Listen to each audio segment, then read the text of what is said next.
Very good evening to you, wherever you are listening in from and even watching us from. This is Farm Drive at AFarmersMedia. My name is Dora Manya. My name is Brian Wonder. How are you, Brian? I'm good. How are you doing? You know, I've been caught off guard.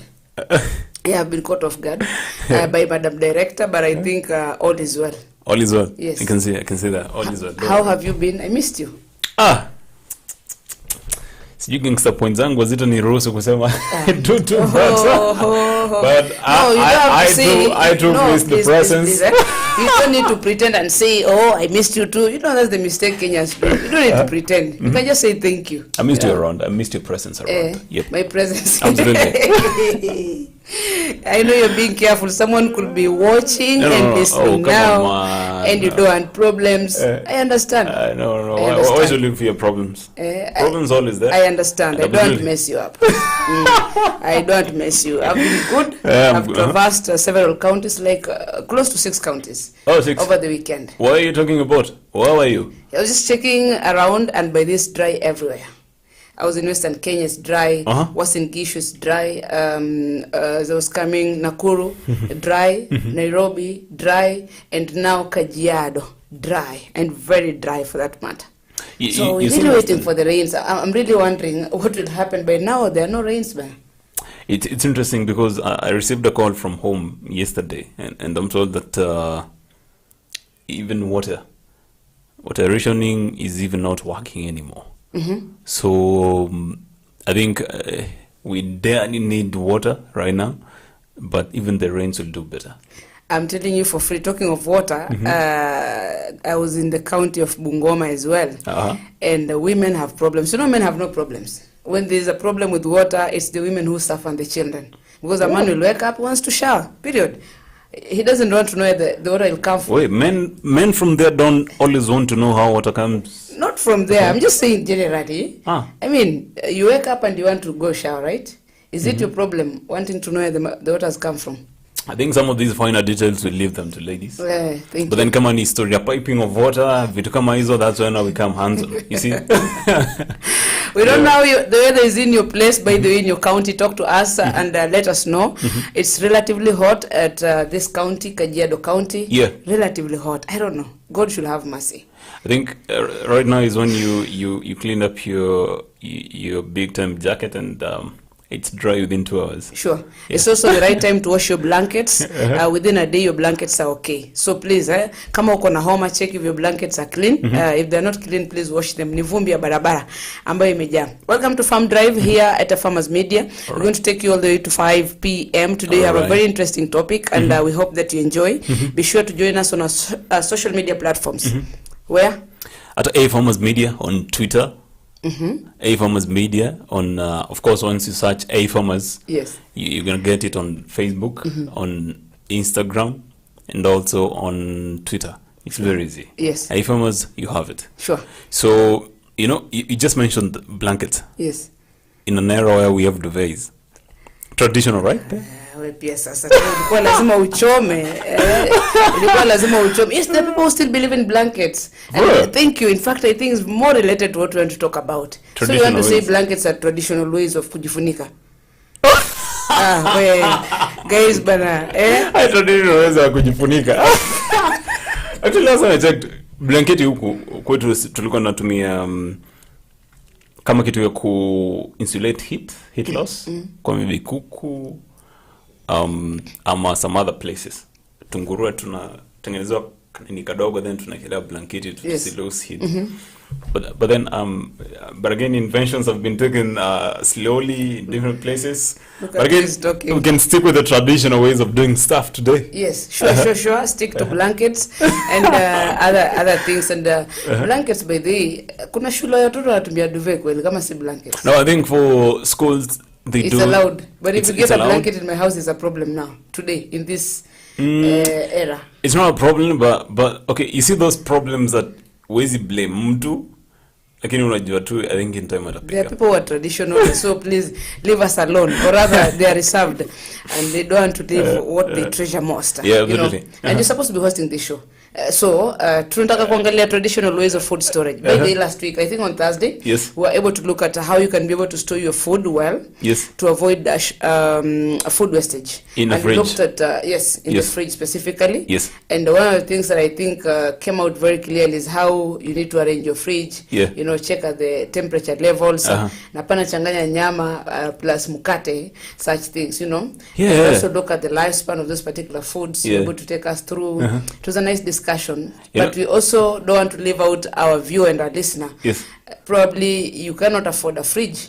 So is that the end of life? As you're talking about that, I think from that show I got to learn also from my own side, and I have a very good testimony Yes, right now. please I rearranged everything in my fridge. Makofi kwa Brian.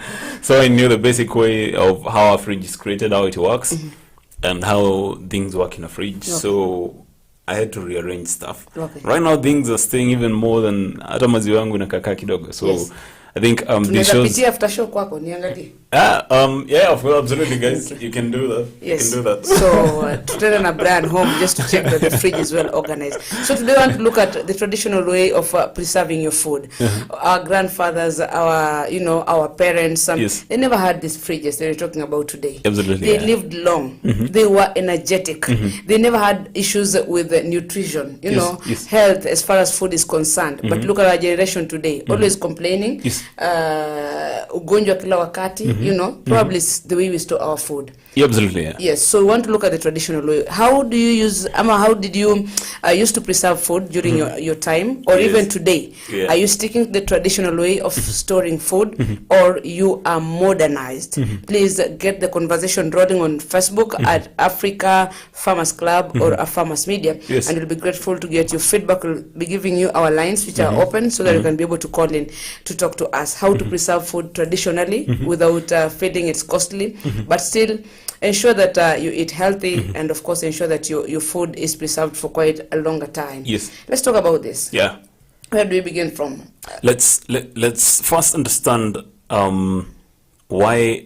Okay, the basic ways of the basic concepts of storage of food. Temperatures affect food. Air conditions affect food, and the environment also.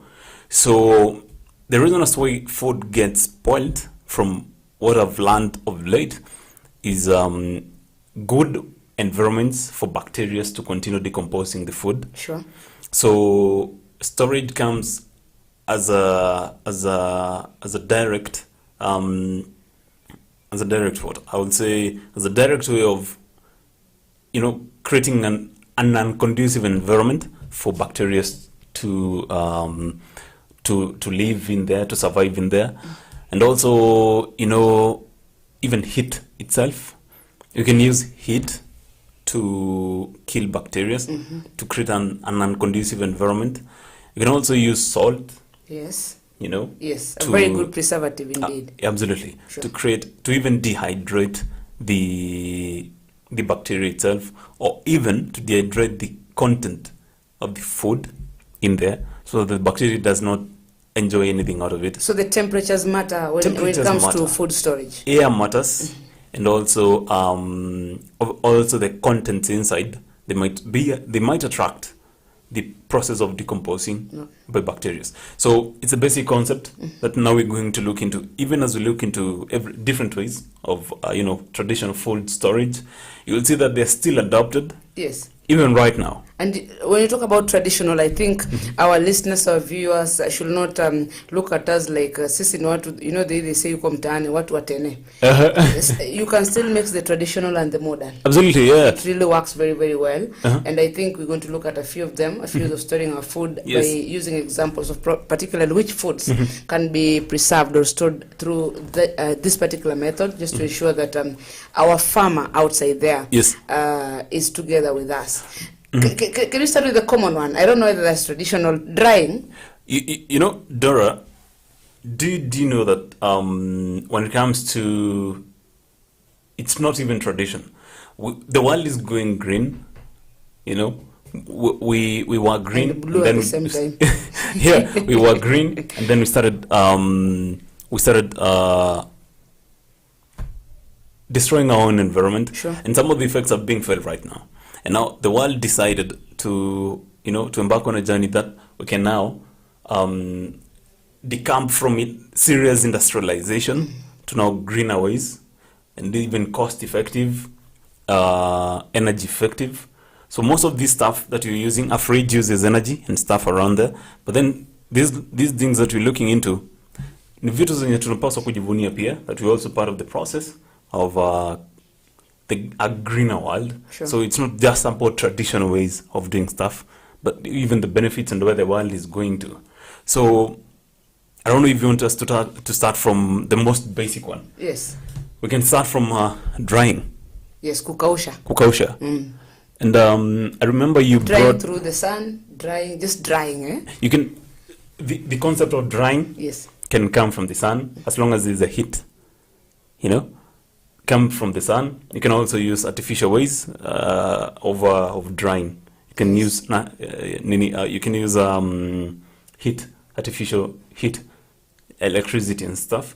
And always remember, do you remember sometime back you brought me some mangoes zilikuwa na chili? I don't know zinaitwaje. Sikumbuki jina. To dried to mangoes. You are now bringing back my appetite. You not lose my appetite. There's some dried to mangoes. I don't know zinaitwaje. There's a word for that. I've forgotten. Yeah, there's ziko na chili around. Tunakaa kama mabuyu. Ni kama mabuyu lakini tumekaushwa. And I think even the concept of mabuyu ni imekaushwa pia. So drying is a concept by its own. Yes. And of course, you can pick up from there where we have fruits, vegetables. Then I'll give the reason as to why drying is a factor to consider and how it works. Yes, when you talk about drying, it's important for our viewer and listener to understand that this is very key. In fact, it helps the rest of the traditional ways of storing our food. Yes. And we've talked about the natural light, which is the sun. Like now it's very hot. Yes. It's important to make use of the sun. And especially when you're talking about your grains. Yes. We say that your grains need to be dried very carefully. Yes. And they need to be very dry. Yes. Let's look at maize, look at sorghum, look at millet, look at ground nuts. My friend. Yes. Ground nuts, the kind of storage you give to ground nuts should be very, very, you need to be careful lest utapata aflatoxin. There's a time, by the way, there's an issue about peanut butter in our shelves in the supermarkets. Yeah, absolutely, yeah. Yes, absolutely. Yes, and what was the problem? It was about aflatoxin. Yeah, the water moisture content. Yes. So the kind of storage that was given to the groundnuts that are used for, si kila groundnut inatumika kutengeneza peanut butter, by the way. This is a specific kind of njuga. I wish I carried. Oh, I didn't know you love. Probably will have come with a sample. I love that. Kuna zile specifics za peanut butter. Zinakuwaga kubwa hivi. Sijui kala, unaona kala ya udongo? Yeah, zinakaa hivyo, ama you look at that dough upande wa chini, inataka kuwa brown. Iko mbali kidogo. Yes. So it's njugu very very key because pia ikiwa na moisture ama ikiwa mbichi na muiweke ama muende kuikaanga mkule ama isiagwe kutengeza peanut butter, then you're likely to be affected. That's why people complain, cancer. It eats you slowly. So especially for our grains. And when you talk about storage and drying them, it means we want to give them enough we want to preserve them for quite some time. Even if it's 2 years. Have you seen farmers whereby season imeisha, you have your maize, but by the time the next season comes, you still have your maize. The previous, you still have your maize, and you've not used preservatives. Just by drying your maize completely. So you can try this probably. Baada ya harvest, then you ensure that you remove the maize from the cobs. This is the traditional way also of doing that, ya kutoa mahindi kwa cobs. Nowadays we have machines that we have machines nowadays, but pia kuna zamani tulikuwa tunapiga even now you want to tell me probably some of our parents back at home machine that afford sangapi. I think now they use that. Yes, so put your maize in a sack, chukua fimbo, tandika mahindi, tandika, until you see that's how parents did learn to beat up children for some reason or another. Yes. So but, it has to be dry completely. Yep. So that stays for long. Yeah. Na pia another way when you're still talking about drying there, once you have dried your grains, the storage bit is very very important as well. How do you store, therefore? I don't need to dry my groundnuts or my maize or beans. Then again, niweke mahali ambapo is cold. Understand? Then I'll have done nothing. Itaanza kumea. Oh, the cold always bring that. Moisture. Yes. Okay. No. Okay. So okay. it means once your grains are very dry, then you also need to keep them vizuri. If not in sacks, you know, there are those who have granaries back at home. I don't want to call them traditional because kuna zile modern. Ziko umeona mtu anajenga. It's just like a house but lifted from the ground. And then it's ni transparent, hewa inaingia, haina wall ni inaitwa wire mesh, zile wire zina unaona kama umefuga kuku, the ones you use inaitwa chicken mesh. Sasa tuseme hiyo mesh inatengeza vizuri hiyo store, but it must be up from the ground and then very transparent so that hewa inaingia safi but also at the same time to ensure that haiozi kwa haraka, you know. So drying is important. It's a very good concept because you know, as we talk about value addition, which we normally advocate for in this show, value addition can come as simple as storage. Sure. And even that drying is value addition.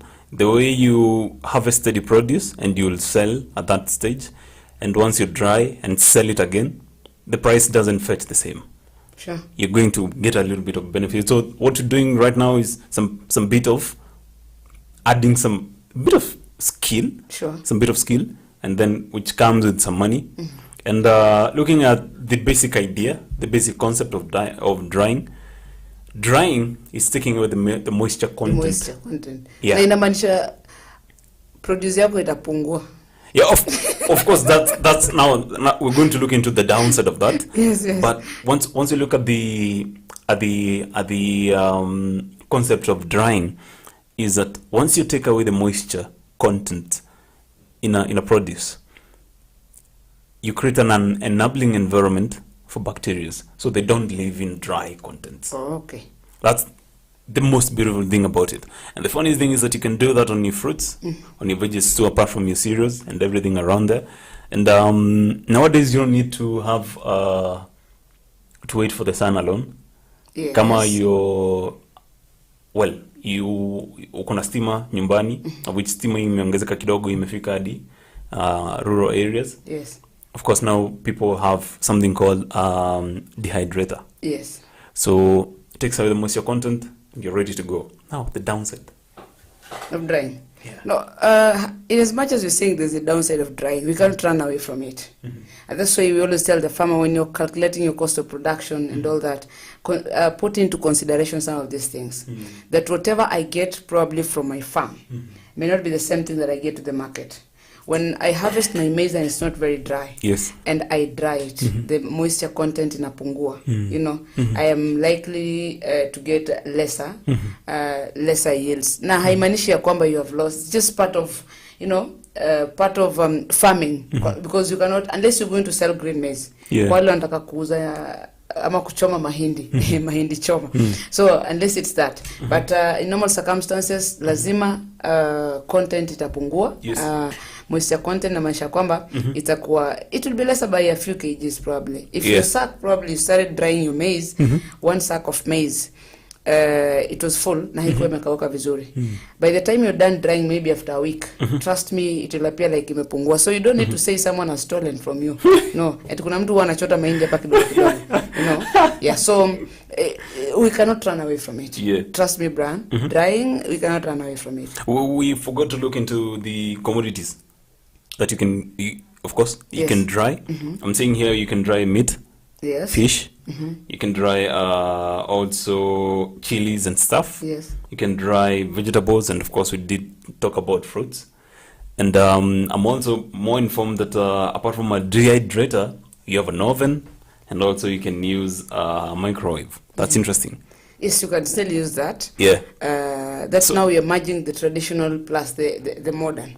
But it will be important also for us to understand that when you talk about drying, and you've mentioned meat, for example, we also need to look at, we don't only dry these foods through the sun. What you say, you're likely to use the sun mostly in grains and even veggies. For example, traditional veggies kama kunde, you know, you'll find kwamba instead ya ukitaka ziishi sana, and that's what our fathers used to do and our mothers, inawekwa kwa jua kidogo, sile jua kali sana. You see, and then there's a way inakuja kusiagwa, and then you're able now to prepare your kunde vizuri sana.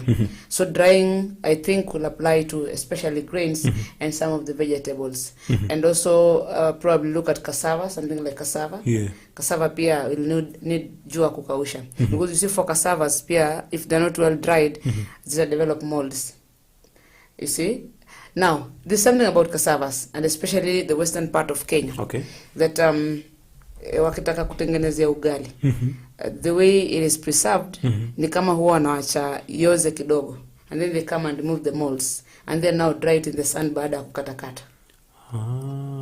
It is very rare for you to get that the cassava has just been inaitwa kuchimbwa, and then peel it, just dry it, and then now it's used for ugali. Most of the time, inaachwa kidogo. I'm still doing research on that from our parents. Why it's left, for lack of a better word, to decompose kidogo, maybe for 2 or 3 days. Now, you just don't leave it there. Zinafungwa kwa gunia. And then actually for like 3 days, then you get it, now be able to remove it. It develop molds. Then you remove it and now cut into pieces and dry in the sun completely before it's being used for ugali. Oh, that's interesting. I'm doing research. Wow, so for drying, it must be sana is fruits kwa sana. Not fruits, I mean grains. Yeah, grains. Na sa vitu kama muhogo and other things. Even mangoes I'm seeing here. Mangoes. Yeah, even mangoes. Funny enough. Si soup itaisha kwa mango. I think that's where we come up. Superman juice, by the way. Okay, it's more the juice. And wow. I don't know what to do with your soup.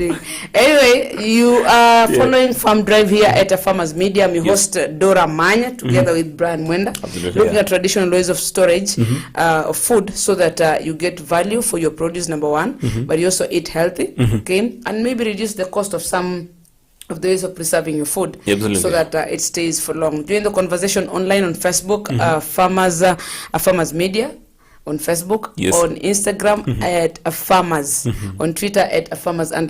You can also follow our personal Twitter handles at Dora Manya, at Brian Mwenda. Then get us your feedback and let us know what you have to say about this. Just before we take a break and come back, there's something you want to add to that drying? I would say that drying is one of the simplest ways you can do your stuff. Even in supermarkets today, kama utapitia supermarket leo, you can find that people are selling dried stuff. Sure. And I think, and I'm tempted to think that they're doing it at the farm level. They're not doing it more of the processed way as much, because I think there was some time we were doing rounds in Kitengela, and in one of the supermarkets we found out that they're dried fruits, they're dried vegetables, and people are selling them on the supermarket shelves, and it's really interesting. Yes, people have gone back to doing things the traditional way. Yeah, because I think nowadays we have so much preservatives. Yes. And they're bringing in chronic infections and stuff. Yes. And other diseases, of course. And as I told you, I think the world can only get better when it comes to food.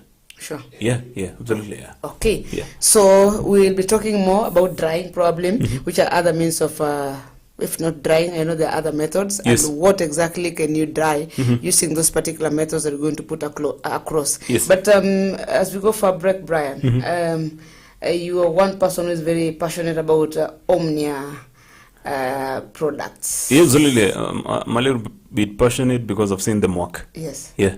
Tell us something about it. Omnia products. Ever since they came into the Kenyan market, we have seen them bring in some produce, some products, micronutrients, which, for example, some time back we were having this conversation about men's health and zinc. Zinc does help so much on the men's health, but then every time you plant and harvest, you take away some nutrients in your soil. So Omni is bringing in some products that do help when it comes to giving back the soil what you took from it. Yeah, sure. So those are more of the micronutrients. And of course, above that, we have seen things like Megacal as a product also, where you can use it to cure, quote unquote, stress in crops. Yeah. Did you know that crops have stress? Yes, I learned the other day that crops get stressed. Yeah, they do. But they should get a better word for stress your crops, so that the normal stress ya jiwe binadamu. But then they do get stressed, and after waterlogging, for example, after a dry season like right now, where we need kale kamaji kadogo kanafika kwako pia, you can best get the use of it in terms of water retention and everything around it, and how the roots are going to uptake minerals from there. So they're bringing you the mega KLP. Yes. The mega KLP ensures that your roots, are sprouting even more and more and more. Yes. And to take up more nutrients and micronutrients from the soil. And of course, we've seen also things like K-humate that ensures that still your roots grow well. Yes, I love the issue of roots there. Yeah. This product from Omnia ensure that your crops have deep roots. When a plant has weaker roots, then you can lose it anytime. Yeah, absolutely. But when the roots are very strong, whether it's windy, it's rainy, then you can be sure that your crop will do well. I saw also the Folico-19. Yes. Really interesting. As I told you, we have very cold conditions, extreme hot, extreme cold, and the calcium in plants is very important because it shields the cold from affecting the planting as much. And wakati kuna barafu, tungeita barafu home, ikiangusha crops, even your produce at the end of the day will be affected, the yield. So the Folico-19 comes with extra calcium. Yes. That will help your plant, get over such cold conditions. Wow. Yep. So our view, you can get a product from Omnia. You can visit their pages on Facebook. Yes. Just to be sure to get more information. And in case probably you want a product from them and you don't know how to get, you can just inbox us. Nenda pale kwa Facebook, ama kwa Twitter. Just tell us, I want Mega KLP. Yes. Yes. Yep. Or any other product from Omnia. Yes. Then you'll be sorted as a farmer. Yeah, absolutely. Right. Absolutely. This is Farm Drive. We're taking a short break. We'll be back after a while. We'll be giving you our phone number. You can be able to call in live and talk to us. And it's important that we get your feedback. Help us also understand how you preserve food the traditional way at home to ensure that there's no food wastage. Yes. Okay, sawa Madam Director, sawa nimepata ujumbe. So just to remind you, our viewer, we're talking about traditional ways of food storage, and we've already talked about drying. Yes. Okay, and you say that one is key. That's where we start from. Yeah, that's where the rest will just be able to follow them. Yes. We're saying first, drying to the natural sun. Make use of the natural sun. Yeah. Make use of it. You see, let me tell you one thing, Brian. Just the way we are very careful to ensure that when you're drying our clothes, you want them dry kabisa. In fact, you'll want the sun. Yani ukifua nguo, you want to air them in the sun so they dry faster and dry well completely. That's the same way with especially our grains in terms of drying. Yeah. If you don't dry your clothes well, they're likely to smell, right? Yeah, absolutely. Yeah. Yeah, they're likely to smell. So the same concept. You're saying that let your grains dry well to ensure that there's no moisture content in it, and to avoid especially vitu kama aflatoxin, which is harmful to our health. Yes. You've had once, twice, thrice, severally, probably the government recalling some of the unga probably in the market. Yeah. Yes, because of consumer protection, to ensure that you eat what is healthy. Yeah. They tell you this particular brand probably there's a problem. Mostly inakuanga moisture content iko mingi sana. So kuna uwezekano they forced it to dry. And let me ask you, you've used drying once in a while, maybe on maize. And my question is, how long should I dry my maize? Or how do I establish that my maize is fully dry from your own experience, from any experience? Personally, I don't think you can be able to measure and say, I will dry for only 1 week. Okay. It depends with how hot probably the sun is or how the weather conditions are. I can take a week probably, and my maize is totally dry. My beans are totally dry. Just a week. Like now, It's very, very hot. And I think a week or so, depending on also how much you have. You know, the more you have, the more work you have, and the longer time you're likely to take it drying them. You know? Yes. So I think it depends with the changing weather patterns, how hot the sun is. We'll not be able to say probably it's just for a week or for 2 days or for 3 days. And how to know it's dry? One, sometimes you just, you can try the traditional. Today if I gave you maize that is very dry, hata ukijaribu kuuma, unasikia kwamba this one I'm not able to crack it. It is completely dry. You know? Yes. I think one of the ways of knowing imekauka vizuri, you can just try to crack it with your own teeth and see whether that works. Yes. You know, but also you can you can be able just to you can be able just to follow up and on the level of your maize. For example, we say the moisture content ikipungua, your grains will reduce. Yes. So you can start telling inafanya namna gani nakauka.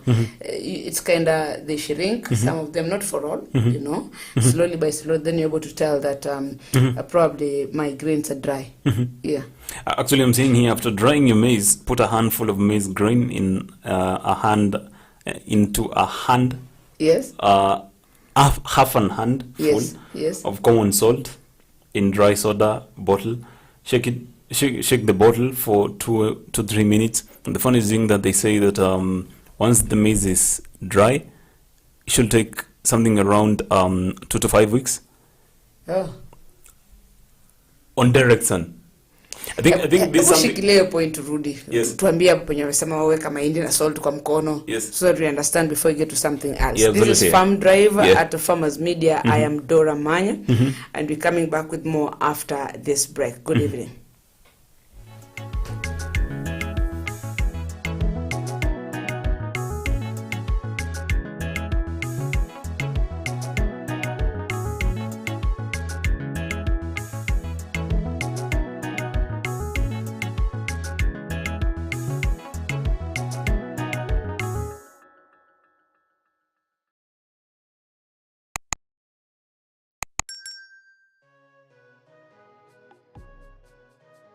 Papai ni moja ya tunda mashuhuri kwa kiasi kikubwa nchini Kenya. Pia tunda hili linaweza kuwa na faida mbali na afya katika kukuza uchumi wa mkulima wa zao hili. Pia linaweza kuwa chanzo kikubwa cha pesa za kigeni kwa kuuza nje ya nchi. Uzalishaji wa papai nchini Kenya ni kwa kiasi kidogo ukilinganishwa na mahitaji ya watumiaji. Hivyo inahitajika nguvu zaidi katika uzalishaji wa zao hili. Zao hili limeshamiri kote nchini kwa kutoa mavuno bora. Ungana nami niweze kufahamisha bayana na kwa undani kuhusu zao hili la paipai.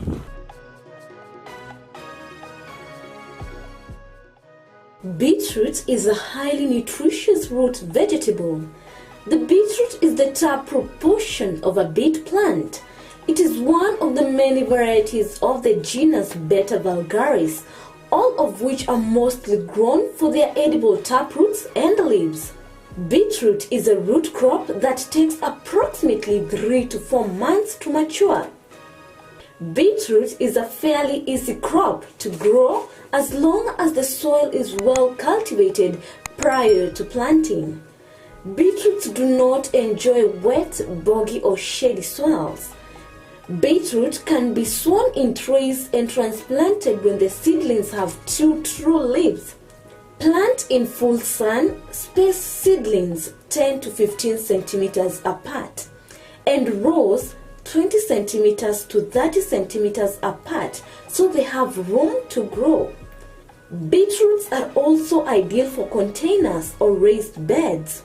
Beetroots will happily thrive in small areas as long as there is at least 20 centimeters depth of soil.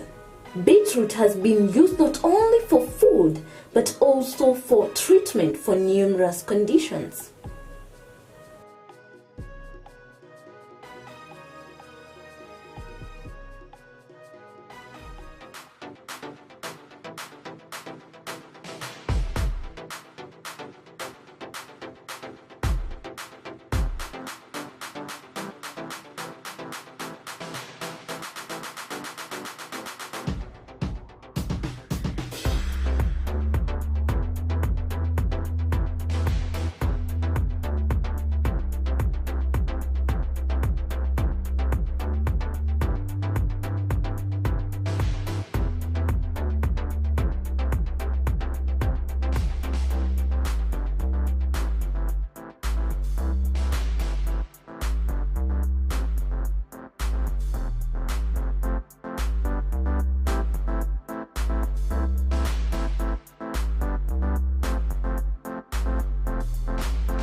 Eggplant is an elongated shaped and dark purple fruit, and its leaves are large, ovate, and slightly lobed. Eggplant is a perennial crop but grown commercially as annual. Eggplant grows best in well-drained sandy loam or loam soil. The soil pH should be between 5.8 and 6.5 for best growth. Eggplant requires a regular watering and steadily warm growing conditions.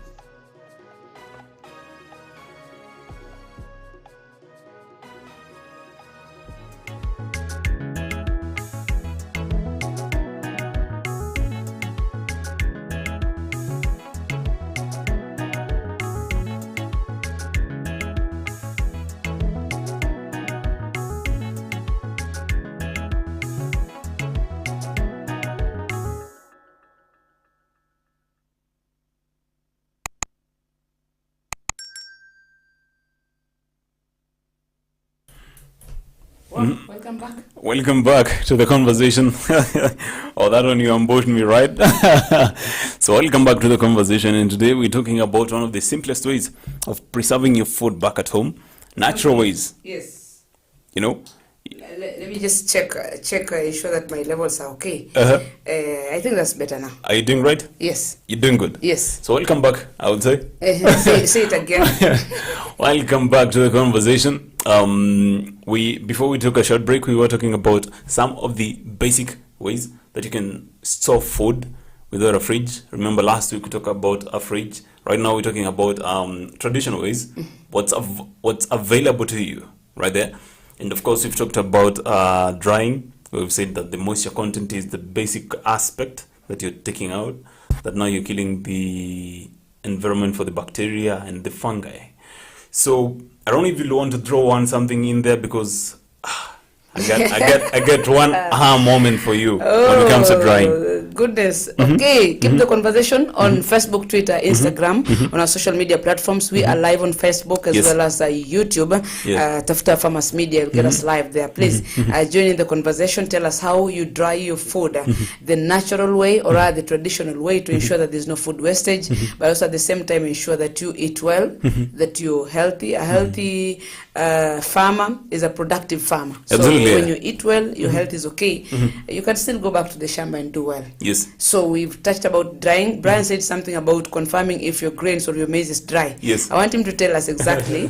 Sijui kama ni mazinga wangu anatuambia namna gani, that there's something you can do just to confirm that your maize is dry before you get to another way of storing or preserving your food to ensure that it stays long. No, the 3 ways of doing this, but I would go to the first, which is the aha moment, because once you have done storing your maize, drying your maize, one of the best ways and simplest ways to know that, and also the cheapest way to know that your maize is fully dry, just look for a glass, a jar glass, a transparent one, right? Yes. And then now take 1 teaspoon of salt. It's a dry glass. Teaspoon is the small one, eh? Yeah, kale kadogo tu. Difference. Kale kadogo tu. Okay. And then eka kwa hiyo jar, which is dry. And then I'll take 3 teaspoons of maize. That maize that you're testing to see if it's dry enough. And then now stir it. You don't add water? No, you should not add water. Okay. Remember, salt always dehydrates. Yes.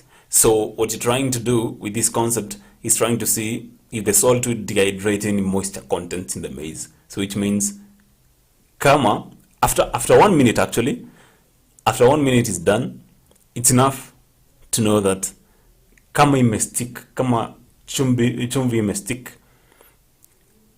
absolutely, the moisture content in the maize is still there. But then if it does not stick, yes, the salt does not stick, the maize is okay. It doesn't have. So I want to understand. I've got a glass here. Okay, let's just use a glass that you've said. So I take a teaspoon of salt, add to the glass, and then I some 3 spoons of maize. The maize that I want to confirm is dry. And then I add it to the jar. Then stir. Then I stir. Yes. So the results? after 1 minute, wait for your results. Okay. If the salt sticks To the maize. Yes. Ama anywhere, hata zikishikana zenyewe tu. Yes. Ilikuwa na moisture content. Okay, so it means your maize is not yet dry. Yeah, it's not yet dry. Okay. And if, of course, it's left the way you just found it, you're ready to go. Okay. That's one of the basic ways. Another one, thrust your hand and arm into an open sack of grain. And then if your hand and arm can enter into the grain up to the elbow. Yeah? So I have put my grain in a sack. Yes. Okay. Yes. That I've already dried. Yes. I want to confirm if it's very dry. Yes. To the level that I want as a farmer. Yes. So I insert my hand. Insert your hand. Into the sack of the grains. Exactly. Kama iko kwa ndoo, I just insert my hand. Yes. Until you can ifikie elbow. Hapa kwa elbow ni hapa. Yeah, hapa kwa elbow. Yes. Ukiona umefika hapo bila kustrain, it's dry. Ay. Okay. Because again, I get the concept. I think that one is easier. Yeah. That one is easier. Asina kuja tu kunini. I think both of them so far are easy because all you need chumvi ni pesa kidogo. Chumvi ni pesa kidogo. So you can try that. Yes. Or even you can try the hand one. Yes. And then the last one, quite interesting one. Now this one involves you and biting your maize. Yes. Okay, the part of biting the maize. Yes. And now once you bite the kernel between your teeth, yes. And the kernel should be hard to crack. Yes, but I also think that is dangerous if you have weak teeth. For some of us, I don't know, wengine bado wako na milk teeth, ile inaweza kuvunjika haraka. But if it's hard enough for you to crack, then it's dry. That's what I see mostly. The farmer just cracks it, alafu anaitema huko. Yes. So anaweza kuambia this one is dry or not. Yeah. Even when they come to buy at times from the market, imekauka kweli, and they take one, anauma, and then throw it aside. And you know one of the ways that they usually know that it's dry, inapaswa kutoa loud. Yes, some loud noise. Yeah. So if you just crack it, and it's just the same way. I love using examples of common things. If today ulipita kwa barabara and you're buying groundnuts zimechemshwa, yes. Not zimechemshwa, zimekaangwa. If you eat the groundnuts and they stick kwa meno yako sana, hizo unajua kwamba haijakauka. And maybe unakula and they don't produce noise. Then you know haijakauka. I gave you this example some time back where one of the best ways to know that your groundnuts are doing good is just go try. I think you should try soon enough. Ukitaka kujua njugu zako ziko sawa, they're stored in airtight conditions, and we're going to talk about even that airtight condition as a way of storage. But ukipata njugu zako ziko ukiweka kwa place yenye iko dry, yenye iko airtight, ukiuma itakuwa na nini? Itakuwa ngumu. But then ukiacha, that's why unapata kwa karatasi, ukikata karatasi and then ukayapo for 2 even 1 week, utaanza kufeel ziko na ni kama ziko wet kidogo. Yes, exactly. So it's killing the air condition inside. Not that your brother that issue of groundnuts, but then but reason I use groundnuts as an example. Do you have a personal example? Experience? I am a living testimony of groundnuts. Oh wow! No. Wow. What do you mean by that? See me after the show. No. I want you to tell us what it is right now. See me after the show. I don't receive a letter. Show cause why. You have to give your personal example on air. So let's look at another way of probably preserving your food as a farmer and a consumer outside there. How do you preserve your food without feeling it's costly for me to do this? Yes. We are calling it the traditional way of food preservation to ensure that your food stays for long. Yes. Your grains or whatever you have harvested without you feeling the pinch and complaining that I harvested and my produce spoiled. Okay, take us somewhere else, Brian. We want to talk about salting. Salting. As we said, salt is cheap. Yes. But then you can use it to your advantage. Yes. So salt is medicine, by the way. Salt is medicine. Sure. Right? However cheap it is, salt is as good as it comes. Yes. So for this concept, I'll break down the concept. The concept of salt is just close to the one of drying. Okay. So salt first, inatoa the moisture content for bacteria and fungi not to grow. And another one is that once something is so salty, it creates an environment where bacteria easy survive. It dehydrates the bacteria itself. So that's why unaona sometime back, I don't know if you people use this method of I don't know, killing snails or something of the sort. Yes, Unaweka chumvi. I don't like snails, but now okay. Yes, unaweka chumvi. So it's the basic concept of bacteria.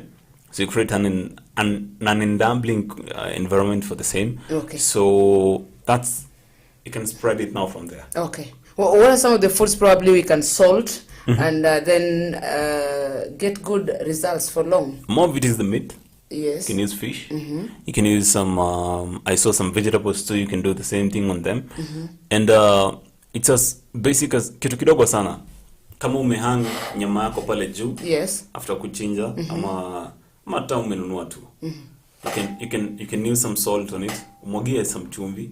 And then kwanza itotoa hiyo maji yenye iko ndani. Yes. Then yes, salt is able to absorb. Yeah. Yes. It absorbs. Yes. And then now bacteria zitaishi hapo. Okay. Yeah. And I think it's also important to note that salting goes hand in hand probably with another way of preserving your food. Yes.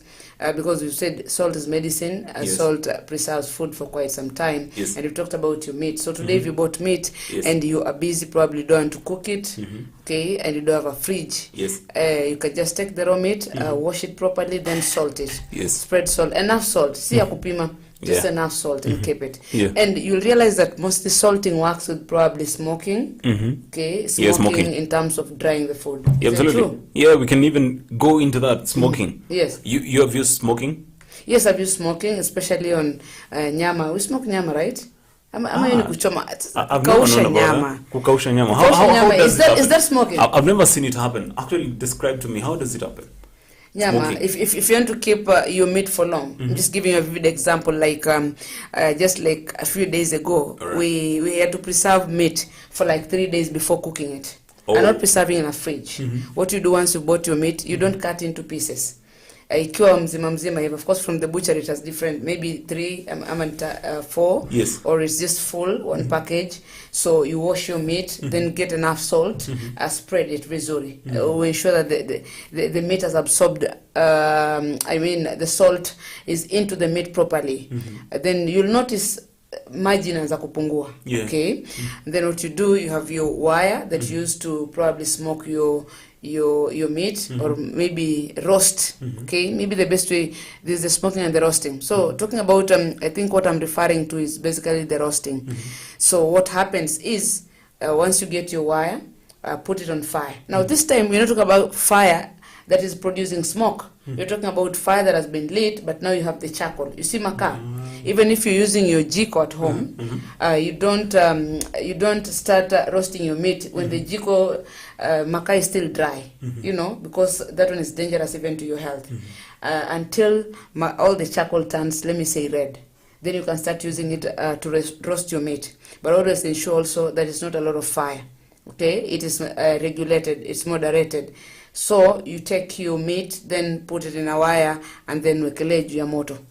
Take time ukiroast pole pole, pande zote, keep turning. That is day 1. You feel okay, it's okay. It's now dry, there's no water, keep it aside. Tomorrow do the same thing. But now when you're doing it the second time, you're not starting to wash again and salting it, no. It's like, coming to continue from where you left again. Some moderate fire, then put your meat there both sides again, ensure it's dry, keep it aside. Do it again the 3rd day. The good thing is that for the 2nd and 3rd day probably, you won't do it for long. It's like warming the meat.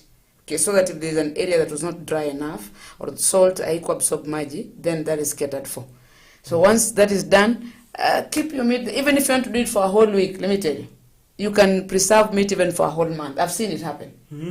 Even for a whole month, and once you remove, ensure that you keep it in an open place. Don't put it in an airtight container. Open place, and then your meat is good. It can stay for a very long time. That is for those for roasted meat. But the same concept works for the smoked meat. Kuna wale wana smoke namna hii. They can have the meat, then hang it somewhere that is hot, probably in your jikoni or kitchen. So that when the fire goes up, unaona hiyo joto, it dries your meat slowly, and even the smoke itself. So they hang it somewhere, and then the meat keeps on drying just like that. So for meat, that is how it works. I think the same concept also for fish. Yeah. Okay, for the smoked fish, that is also the same thing. That's why a smoked fish has a longer period than the deep fried one. Ile imekuwa deep fried kwa mafuta. No, smoked fish itaishi sana kuliko ile ambayo tumedry kwa mafuta. So are you trying to say that ni sisi tu tunatumia so much on electricity bills either way? We can use traditional ways and we're good to go. You know, the problem is we think when we use some of these methods, tuna feel like when mtu wa kitambo sana, you're not updated, you're still living in the world wakati wa Zinjanthropus, you know, when you're living in the current maisha ya sasa. So there are things when you do, when someone finds you doing them, they feel like sasa huyu anaishi enzi gani? Anaishi enzi ya mababu zetu, you know? But mababu zetu had a lot to teach us. There's a way we could pick a lot from them. Yeah. You see? And especially in terms of food preservation, let me tell you. Yes. Those guys were doing very, very well. So when you want to cook your food probably that was salted and smoked or roasted, it's very easy. You can now, it's now time to cook. Maybe you can wash it. Then trust me, you don't need to keep boiling that meat forever. For those who want boiled, it's okay just for a few minutes. It's okay, it's already soft.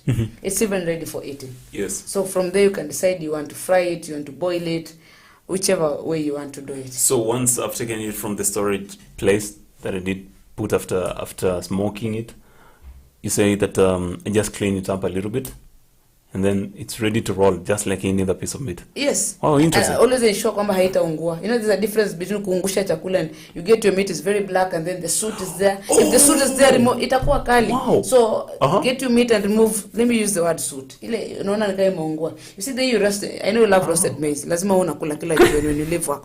So if that maize imekuwa roasted na moto mingi, what happens inakuwa black, si ndio? Yeah. You're likely to notice mtu wa mahindi labda atakuwa anazi scratch kidogo kwa sababu imeungua. You see?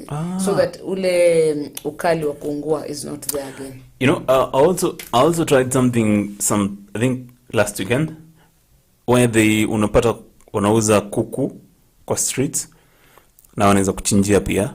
So what they do is that after kuchinja na umeiosha wanaidry kidogo na kajiko. Yes. And I never understood. I tried to ask, but then I forgot actually. I forgot to ask, but then right now it's when it's making sense. Let me tell you the truth. There's a difference when you cook easy food that like chicken that you're talking about. I have just slaughtered my chicken, then from there naenda kwa sufuria na kuanza kukaanga. The taste will not be the same as slaughtering your chicken and drying it na salt for some time. Then now you come and kata and then be able to cook it.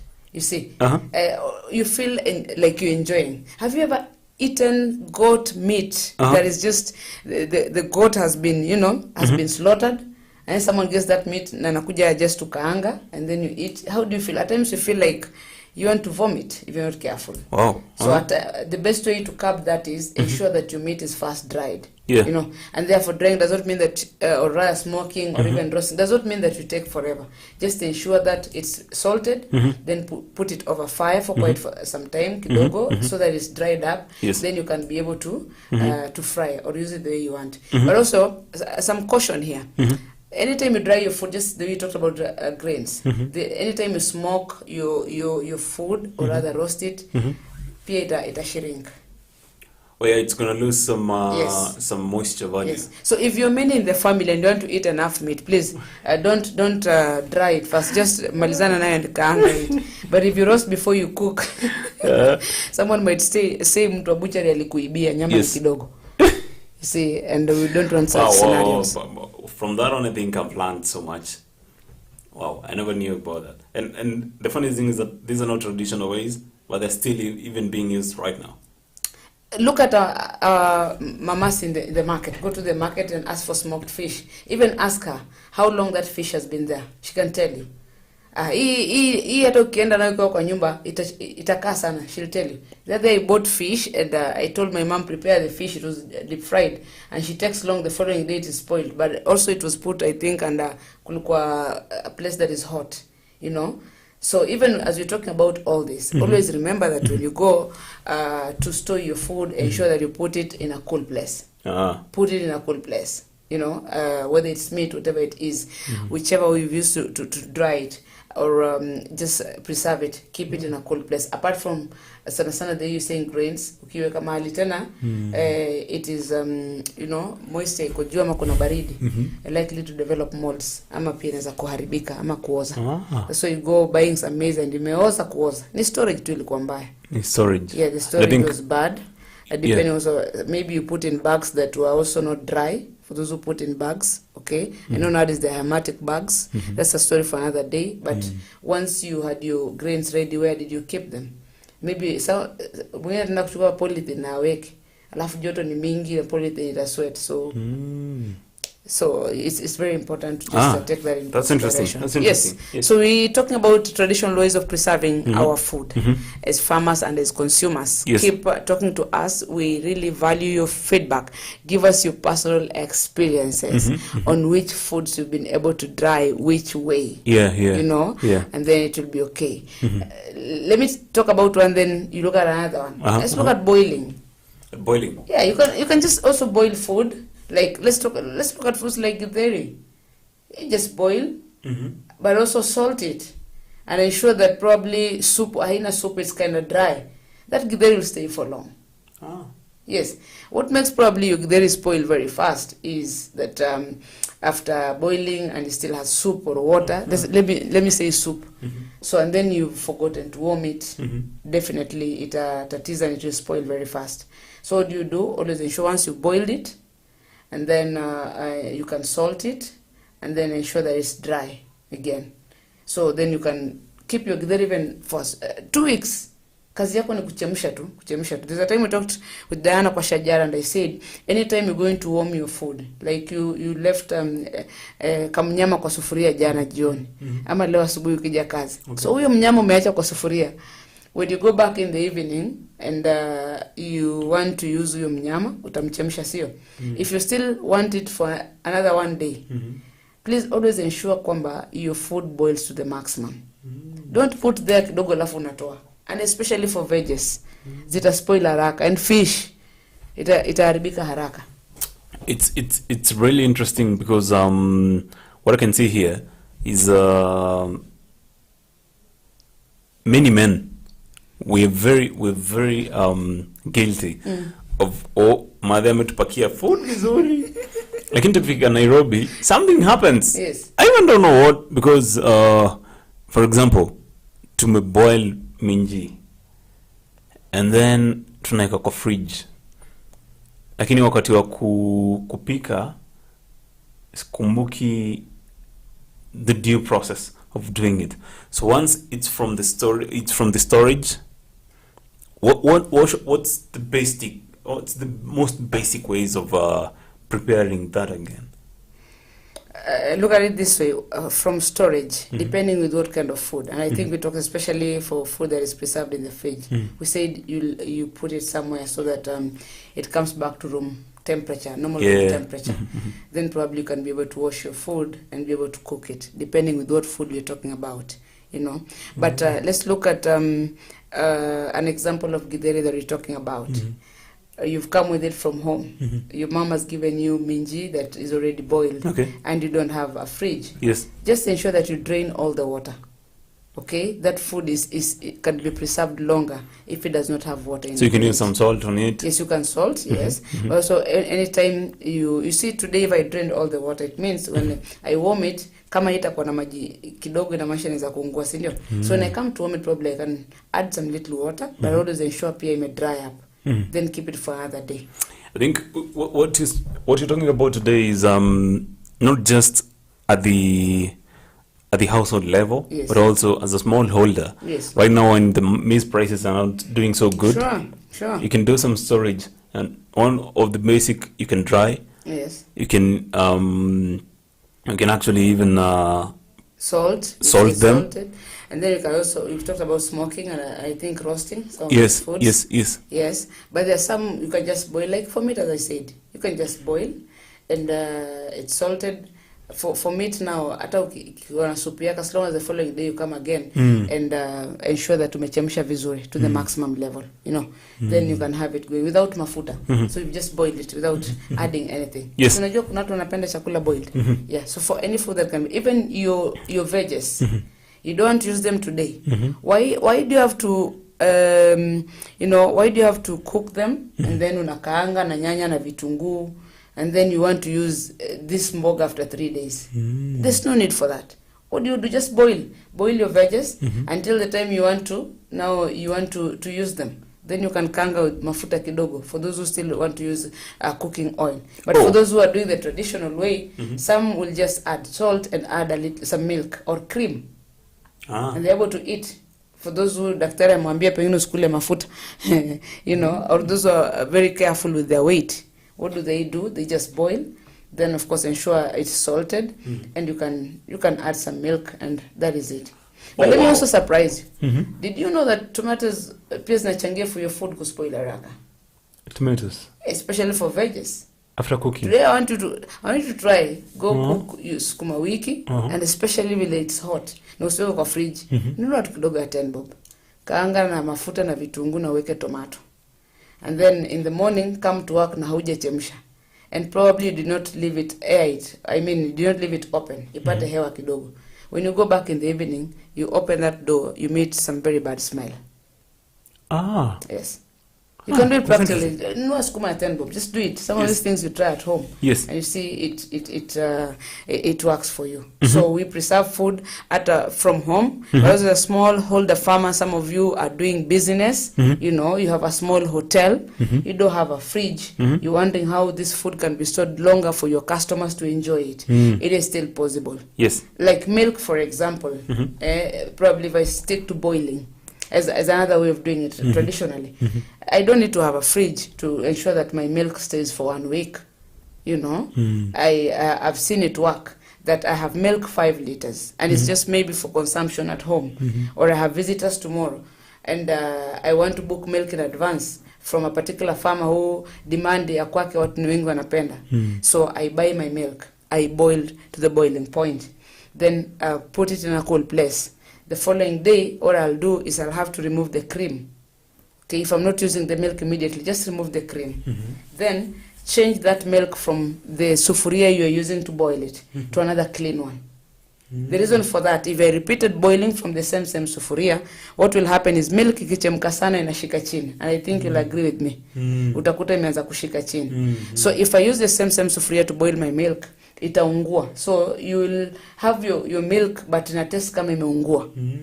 So you want to preserve it long and you don't have a fridge, you want to do it the traditional way. Simple. Remove the cream in the morning, then get a clean sufuria, pour your milk there and boil it again. Boil it again paka ichemke. Si kuweka ikue warm paka ichemke. Just like that. Then again do it the following day. It will always have cream. So remove the cream but change the sufuria. That's very, very important. So that your milk does not ungua. I've done that and it works for more than a week. Wow. I love this conversation. I think we're going to just take a short commercial break. Yes. And we'll be back with even more. Yes. More ways that you can use. I'm saying that you can even oil pack. You can ferment. Yes. You know. Fermenting, very, very important. And also canning. Okay. Canning, tight. Yes. Yeah, I think we'll just mkebe. Yes. Yeah, absolutely. It's really interesting. And I'm sure that it's a conversation you're going to pick up even after the short commercial break. Yes. And I'm sure you have some words for us from Markup and Unido. Yes. You have something for us? Yes. So we take this short commercial break? We talk about it after the break, right? Yes. Okay. All right. Sawa, we're taking a short break here at Farm Drive at AFarmersMedia, where what do we do first? Connect. And then Learn and grow. And then grow together with you as a farmer, okay? And follow us on our social media platforms and subscribe to our YouTube channel. There are so many videos there. probably you joining us or you joined us last week, you can be able to get the other videos and learn so much more. You want to be a poultry farmer, you want to make profits, because our baseline here is that you should be able to make profits as a farmer, not just farm for the sake of farming. No, because I've retired and there's nothing else I can do. Absolutely, yeah. It keeps you busy. No, farming for profits. Even in your small piece of land at home as a small scale farmer, then how can you be able to farm for profits? That's what we tell you here at Farmers Media. Coming back after the short break.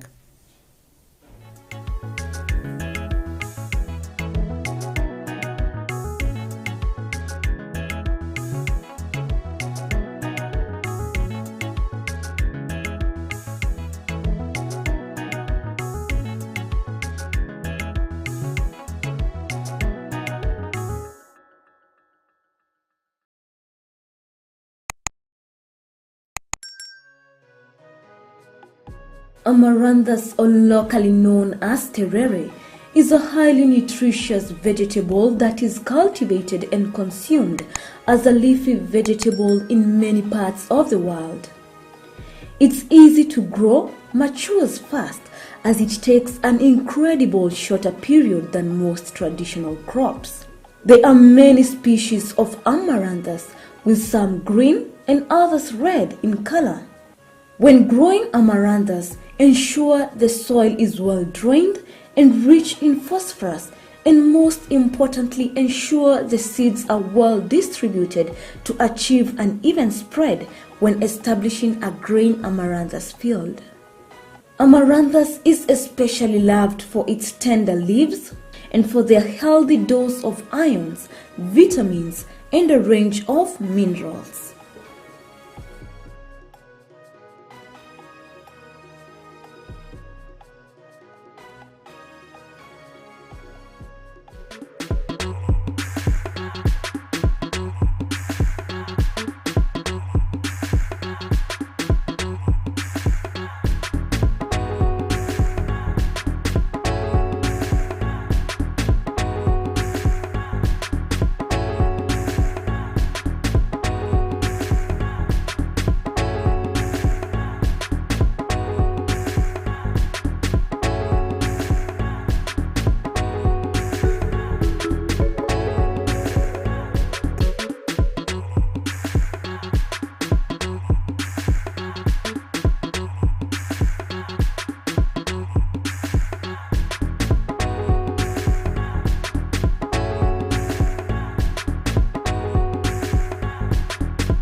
Mahindi yamekuwa chakula kikuu katika sehemu nyingi za ulimwengu na jumla ya uzalishaji wa mahindi kuliko ile ya ngano au mchele.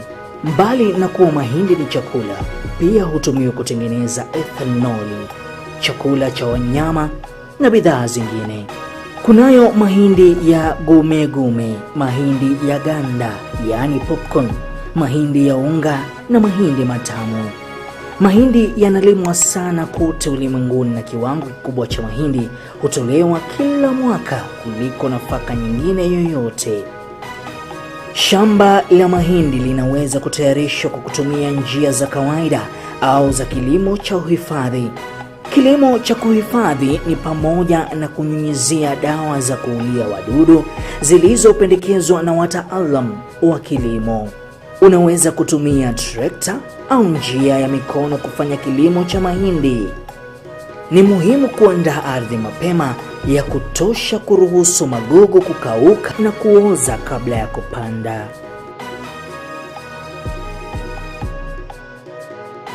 Agriculture is the art and science of cultivating the soil, growing crops, and raising livestock. Agriculture provides most of the world's food and fabrics. It is not only a source of food and income, but also creates employment opportunities for many people in the world. Over 1 billion people worldwide work in agriculture, generating 2.4 trillion for the global economy. The global impact of farming on the environment is revealed that 40% of the Earth's land is now given over to agriculture. Agricultural development is one of the most powerful tools to projected 9.7 billion people by 2050.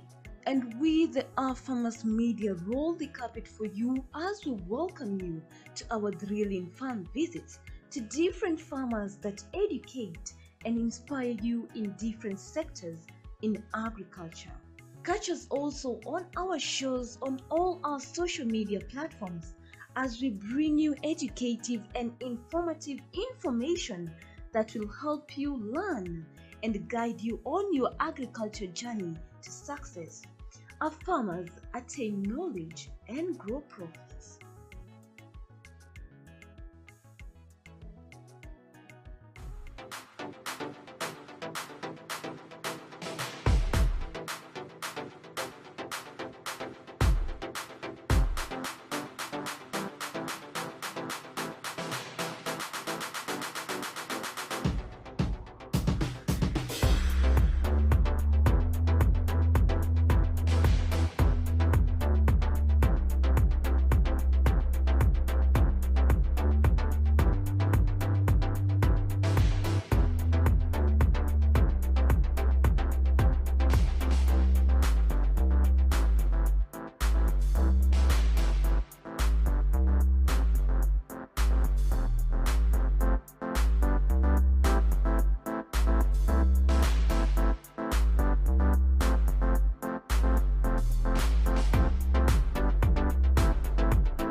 Right on time. Welcome back to Farm Drive at AFarmersMedia, where we learn, we connect, and we grow. Absolutely.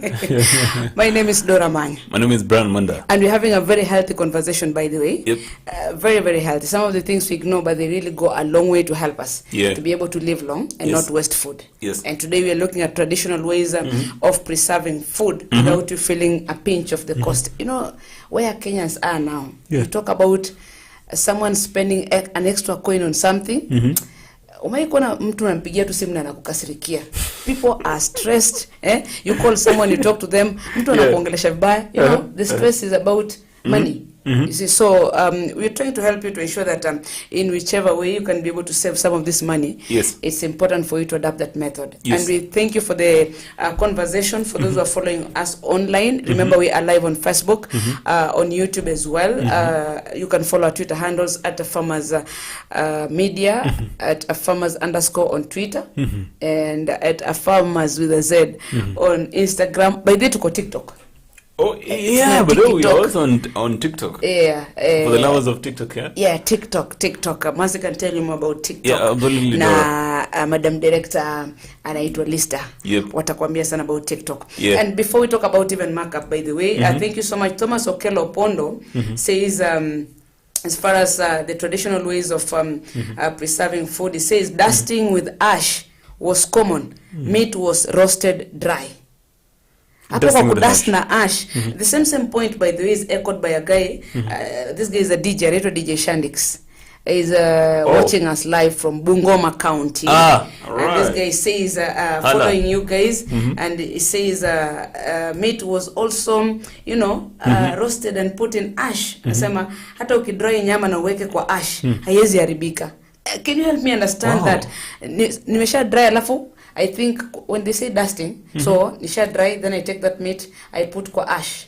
Ni kama natumbukiza kwa ash kidogo, and then I wait. Probably someone can help me understand that better. But that will mean therefore that when I get the meat out of the ash, I must wash it properly, right? Yeah, absolutely. And then niweze kutumia vizuri. So thank you all of you who are watching and following. You can still follow the conversation and get us, let us know what you feel about this and help us out, because it's a conversation that is healthy for all of us. We're here to learn and of course understand new ways of doing all this. Yes. Right. And just before we look at a few last more points or ways of not drying, but preserving food, it's important to talk about food safety, courtesy of Markup and UNIDO. Okay. And today we want to give you just a few points that are important for you as a farmer and as a consumer. And it's about food safety. Okay.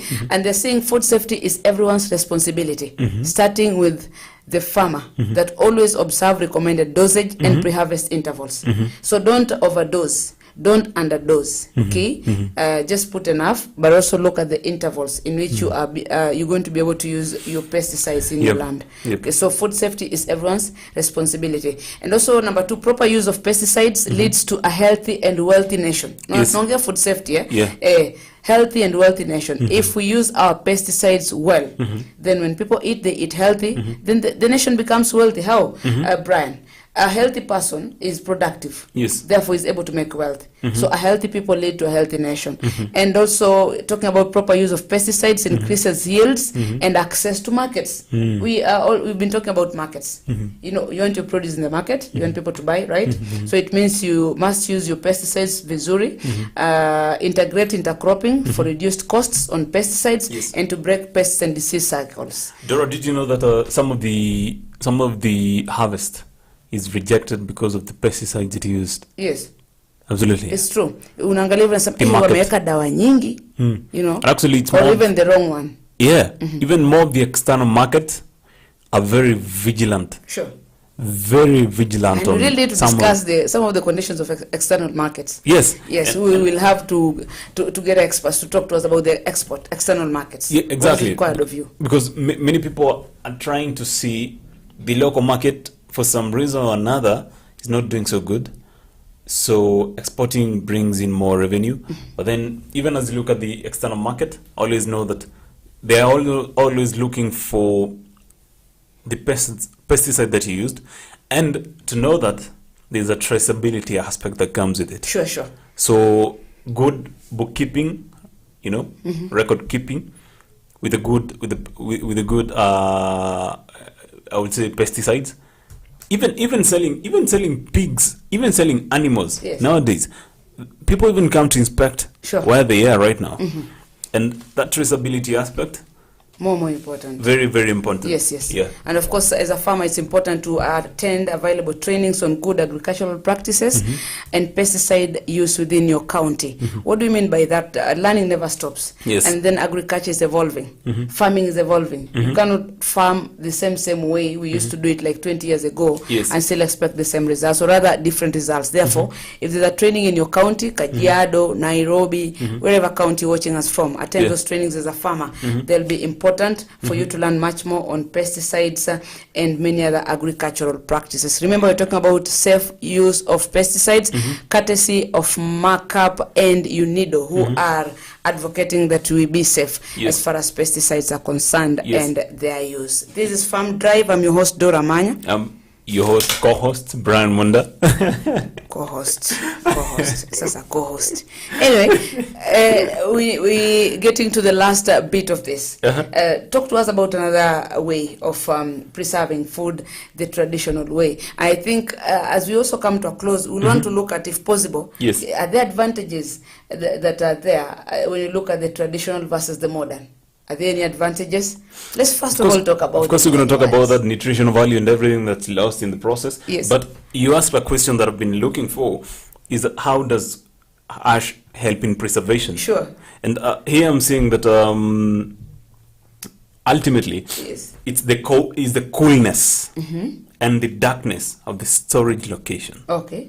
You know, it provides the two. Oh. Those two aspects that you did mention some time back. Yes. The coolness and the darkness, along with the protection of food from air, nutritional, natural impact on organic biological processes. Okay. So air, temperatures, and condition in terms of lighting. Okay. So that's why ash is used.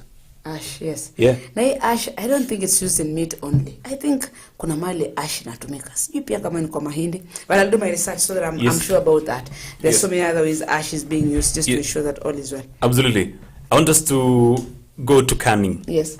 Canning is like creating a vacuum. There's no air. So you're just creating a vacuum, an artificial vacuum, that there's no oxygen. It's just it's like suffocating oxygen out of it. So what you're doing is not even to the product itself, but more to the bacteria and fungi. So for these to grow, remember the concept that we said: temperatures, oxygen, air circulation. So now we're looking into air circulation itself, the oxygen. So wakati umeweka kitu kwa can ama vacuum, you're good to go. Oh. And it's something that, you know, the funny thing is that, you know, that storage that we've even seen right now, you know, actually I'm even tempted to think that more of the traditional ways of storage are still adapted bigger than the modern. Okay. Because just go to your local shelf, supermarket, you're gonna meet every aspect of it. Sure. Mkate, do you know mbona mkate, for example, mkate kwa karatasi na mkate yenye iko kwa ile packaging yenye inakuja kama ile material box. Yes. You remember? Ya kuweka sukari. Ya kuweka sukari and everything around there. Do you know that do you know why you need to put your bread in airtight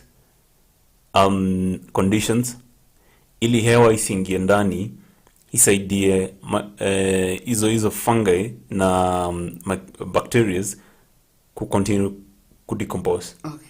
So it's as simple as we're even seeing it on our bread. We're seeing it on our njugu, as I told you, and in very many things. Hata vitu hata githeri, but they so githeri came dry went. Yes. Wow. Yes. So githeri after kuwa dried inaeko kwa vacuum. And you know, a vacuum, I think it's a very technical word that we're using, but then it's as basic as hata jar. Na jar inakuwa na karaba kaku make sure that hakuna oxygen inaingia. That's a vacuum right there. Wow. You know, even so the milk itself. Yes. Can you go there? Yeah, hata milk inatumia concept ya vacuum, where there's no air coming in.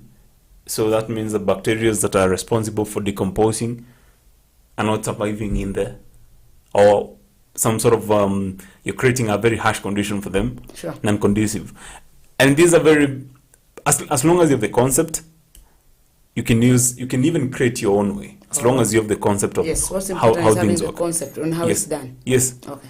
And canning, of course, I said it's creating an airtight condition. This can be used on raw or cooked food. Food, yes.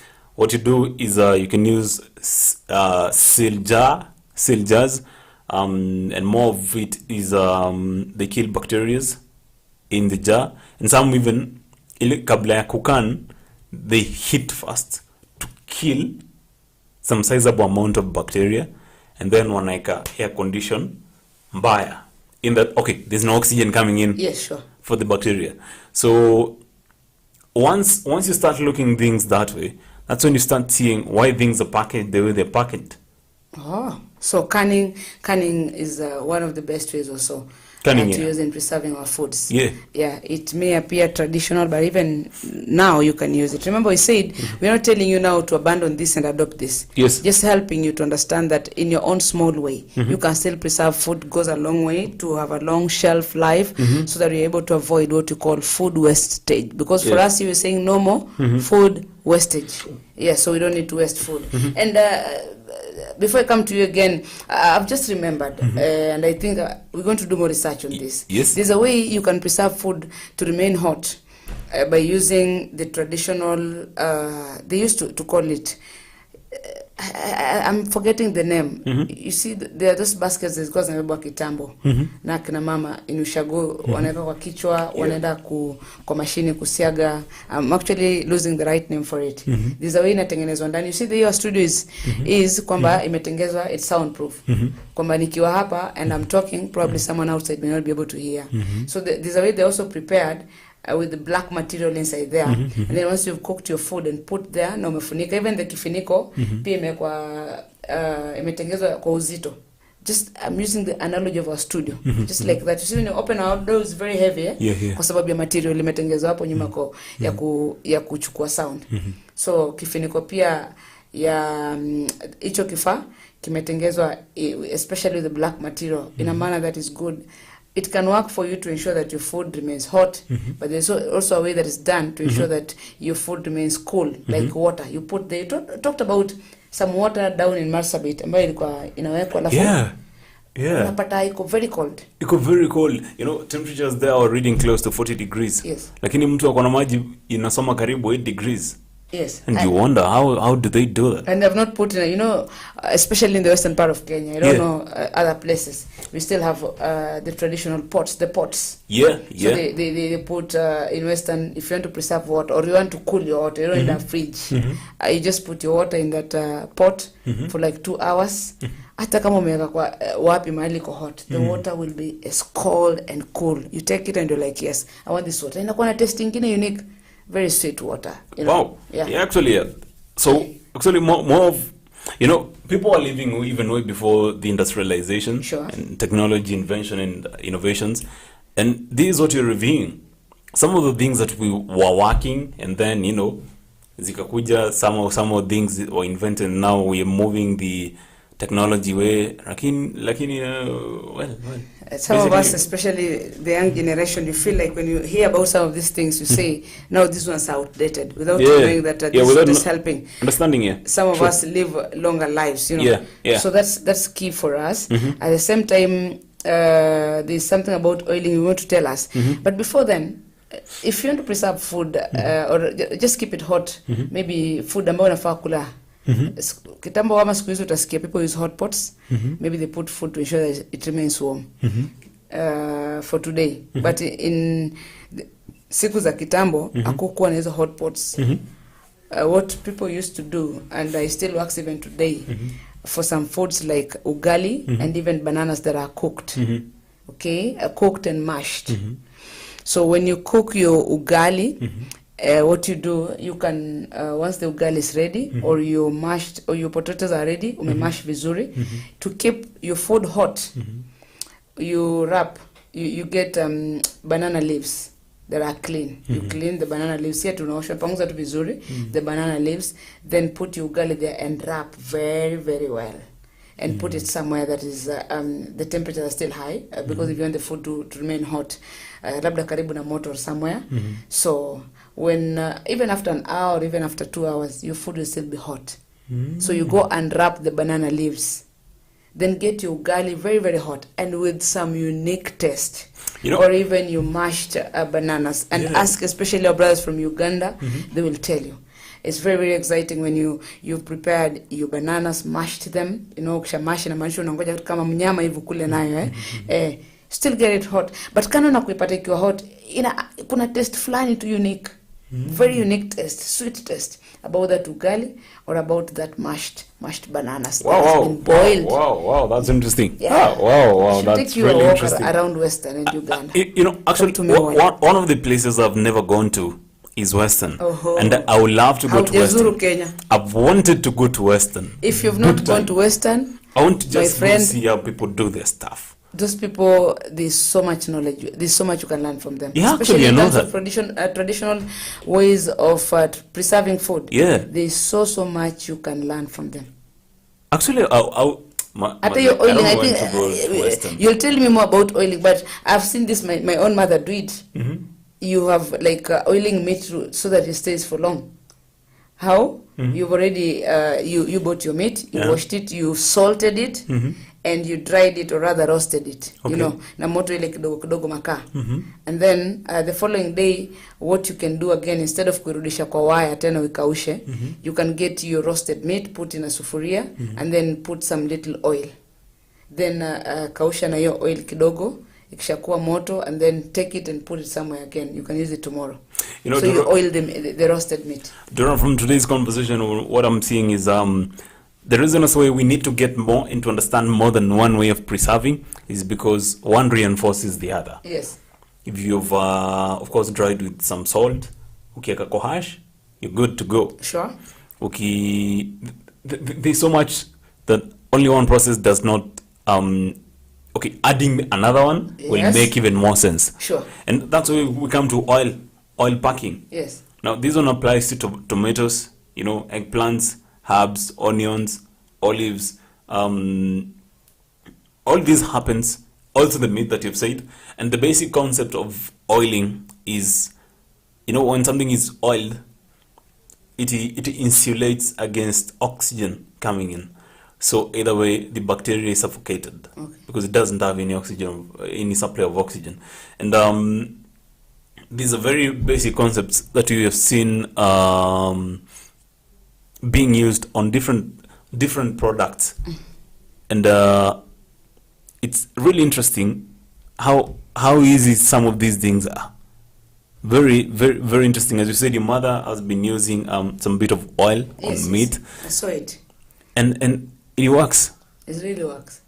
You can learn so much from let me use this word, our watu wa kitambo. But so these people hold the science. Today, sisi ni watu wa today, but a few years to come, pia tutakuwa tunaitwa watu wa kitambo.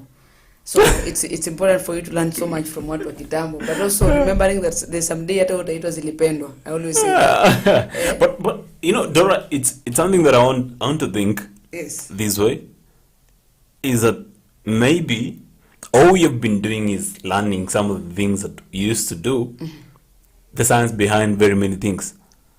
We dry, hatuko tunajua maybe kudry ni nini sana, but then today we've been told drying ni kutoa moisture. Why do you need to remove the moisture? Create an unconducive environment for the bacteria, and of course the fungi that decomposes. And today what we're doing is just learning from what we've been doing. And even if you can use, for example, vacuum packaging, it will reduce even the cost of refrigerating, fridge and stuff, and coolants, and freezers.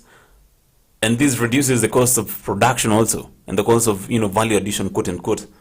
And that's how simple it is. Okay. Yeah. Wow, beautiful. Hope you're learning something. You can call us live. We're almost coming to a close here. Our lines are 0700293031. 0700293031. You can always call in. Let us get to know how this conversation is impacting your life.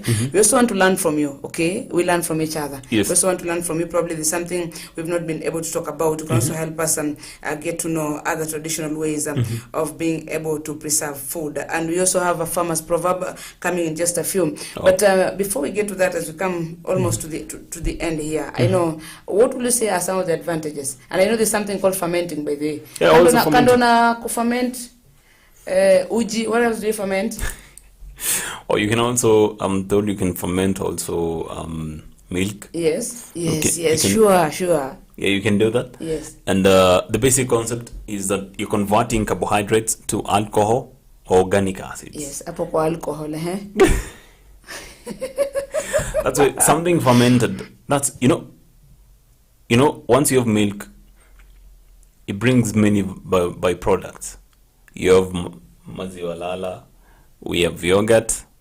That's why the more yogurt unaeka kwa maybe warm temperatures around, or room temperatures too, ikikakaa inaenda kiwa inatansawa kidogo. That's fermenting. It's fermenting. The process of fermenting is there, and it's the bacteria that are breaking down. Yes. So that's why, as we say, providing cold temperatures, the bacteria cannot live inside there. It slows down the process of expiry. Yes. The expiry is just process of fermenting. Okay. So you said you can ferment milk to ferment porridge. One of the things people need to know that fermented food, especially drinks kama maziwa, is very good for your digestive system. Yeah, I'll tell you for free. Interesting. Like whether it's yogurt, ama maziwa too, and you see the traditional way of fermenting milk is putting in a guad. Or a guard, mtungi inaitwaje kibuyu in Kiswahili. It's a guad. Yes, a guad. So you once you've milk umemaliza kukamua, always sieve your milk. Sieve your milk. Why are you sieving it? Sieve your milk because inaweza kuwa na uchafu wakati ulikuwa unakamua, inaweza kuwa na manyoya ile wakati ulikuwa unakamua. Not only for milk that you want to ferment, even when you want to prepare tea. It's always advisable that sieve your milk. Sieve your milk, okay? So sieve it, then be able to put in your gourd. But again, there are those who will prefer to boil it. I'm still doing some research to know if you want to ferment milk, is it good for you just to ferment it like that without boiling, or boil first before putting it in a gourd so that it ferments. There's those who boil, but ukiboil, ukiweka kwa hiyo kibuyu, ukienda kuangalia after some time utakuta maji iko kwa sana. So I'm still doing research to know kama ni kuferment maziwa, and for those who understand can also help me learn where it's good for you to boil the milk first, then put it in a gourd so it ferments, or how do you do it. If you don't have a gourd, of course you can even use any other container, okay, and you're able to ferment your milk. And fermented milk or even fermented porridge is very good for your digestive system. What I don't know is about alcohol. Wanasema na ferment, so sijui kama ni mzuri pia digestive system yako. I don't want to talk about that. Just one or two advantages of the traditional versus the modern ways of I can throw in one, and this one is quite interesting. It's not about humans, it's about animals. I saw a dog ikificha nyama. Wapi? Ikibari. Dogs do bury meat. Really? For real. And it's another one I want us to talk about. Burial. Okay. Now, pits being called cake pits are dug into the ground for storage. Other forms of burial storage include the storage clamps. It is undoubtedly one of the oldest and cost-effective food preservation methods being practiced. The ground temperatures, what darkness. do you bury in the ground? Now, let me get meat. Finish. To satisfy your curiosity first. Okay. But they say the ground temperatures, the darkness, the lack of light, right?